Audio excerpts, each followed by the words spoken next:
OOP series is design for beginner as well as professionals. OOPS का full form होता है object oriented programming. जो आपकी OOPS programming language होती है वो हम यूज करते हैं internal design for the software, not the external design for the software. तो इस सीरीज में मैं OOPS के कंसेप्ट्स इंप्लीमेंट करूंगा इन C#।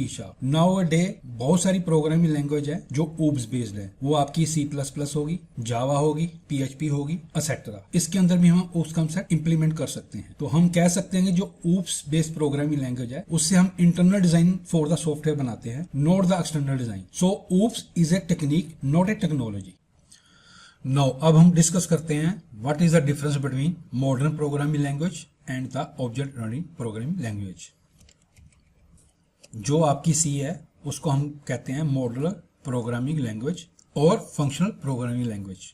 नाउ इन C अगर हम कोई सॉफ्टवेयर बना रहे हैं, फॉर एग्जांपल हम बैंकिंग सॉफ्टवेयर बना रहे हैं इन प्रोग्रामिंग लैंग्वेज लाइक C, तो सबसे पहले आप क्या करोगे, जाके अपना अकाउंट ओपन करोगे। तो अकाउंट ओपन क्या हो गया आपका, वो आपका एक फंक्शन हो गया। हमारे पास फंक्शन में ग्लोबल वेरिएबल्स भी होते हैं, फंक्शन भी होता है हमारे पास, और लोकल वेरिएबल भी होते हैं। तो सबसे पहले हम अकाउंट खोलेंगे तो हम पहले एक फंक्शन बनाएंगे ओपन अकाउंट, तो उससे हमारा ओपन अकाउंट हो जाएगा in the bank. Second step क्या आएगा, हम अपने अकाउंट में कुछ मनी डिपॉजिट करेंगे, तो वो फंक्शन हमारा क्या होगा, डिपॉजिट द मनी। अब हमने मनी डिपॉजिट करवा दी बैंक में, हम उसको यूज करना है, कभी हमें जरूरत पड़ेगी तो हम विड्रॉ द मनी भी करेंगे, तो वो एक फंक्शन हो गया आपका विड्रॉ मनी। अब हमारे पास बैंक में अकाउंट है, अगर हमने लोन अप्लाई करना है तो हम अप्लाई लोन एक फंक्शन बन जाएगा। तो हम ये कह सकते हैं कि in model programming we have collection of function जो हमारे सॉफ्टवेयर के साथ इंटरेक्ट करेंगे। तो यहाँ पे हमारे पास प्रॉब्लम कहाँ आती है, जो हमारे मॉडल प्रोग्रामिंग होती है उसके अंदर हमने कोई फंक्शन बना रखा है, तो वो फंक्शन आपका मल्टीपल प्लेसेस पे यूज होगा। सपोज करो कि मेरे को क्लाइंट की रिक्वायरमेंट आ जाती है कि इस फंक्शन में हमने चेंज करना है, तो मैं क्या करूंगा,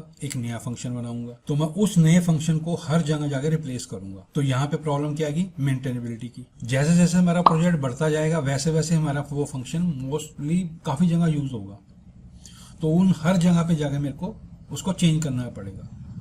तो यहाँ पे क्या आ गई, आपकी डुप्लीकेसी आ गई।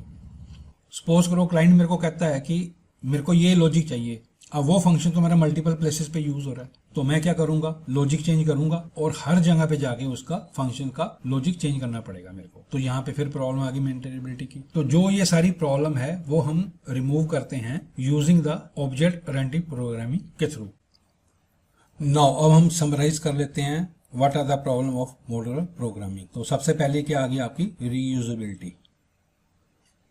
तो सबसे पहले जो प्रॉब्लम है मॉडल प्रोग्रामिंग की वो है आपकी रीयूजेबिलिटी। कोई फंक्शन बना रखा है, वो मल्टीपल प्लेसेस पे यूज हो रखा है, या हमने उसका लॉजिक चेंज कर दिया है, तो जब भी कोई चेंजेस आएगी, अगर चेंजेस ना आए, अगर हमने मल्टीपल प्लेसेस पे यूज कर रखा है, तो हमें हर जगह जाके उसका कोड को रिप्लेस करना पड़ेगा। तो यानी कि जो हमारे पास एग्जिस्टिंग कोड है हम उसको यूज नहीं कर सकते। That is the main problem in the model programming. Second problem आ गई हमारे पास एक्सटेंसिबिलिटी। एक्सटेंसिबिलिटी का मतलब ये है कि अगर हमारे पास कोई लॉजिक बन रखा है और उसके अंदर हमने एडिशनल फीचर ऐड करने हैं, तो हमें एक न्यू फंक्शन बनाना पड़ेगा। अगर हमने न्यू फंक्शन बना लिया तो हमें मल्टीपल प्लेसेस पे जाकर उसको रिप्लेस करना पड़ेगा। That is the second problem in model programming. और जो आपकी सिंप्लिसिटी है, that contain both reusability and extensibility. And last is the maintainability. अगर आपके पास बहुत सारा डुप्लीकेट कोड होगा, अगर आपका लॉजिक चेंज हो जाएगा, तो जैसे जैसे आपका प्रोजेक्ट बढ़ता जाएगा वैसे वैसे आपके मोस्टली फंक्शन आपके प्रोजेक्ट में यूज होंगे। अगर लॉजिक चेंज होगा तो वो लॉजिक भी आपका यूज होगा, तो उस केस में हमें प्रोजेक्ट के अंदर मेंटेनेबिलिटी की प्रॉब्लम आएगी। तो these are the 4 feature, reusability, extensibility, simplicity and maintainability in model programming. और ये सारी चीजें हम रिमूव करेंगे ऑब्जेक्ट ओरिएंटेड प्रोग्रामिंग के अंदर।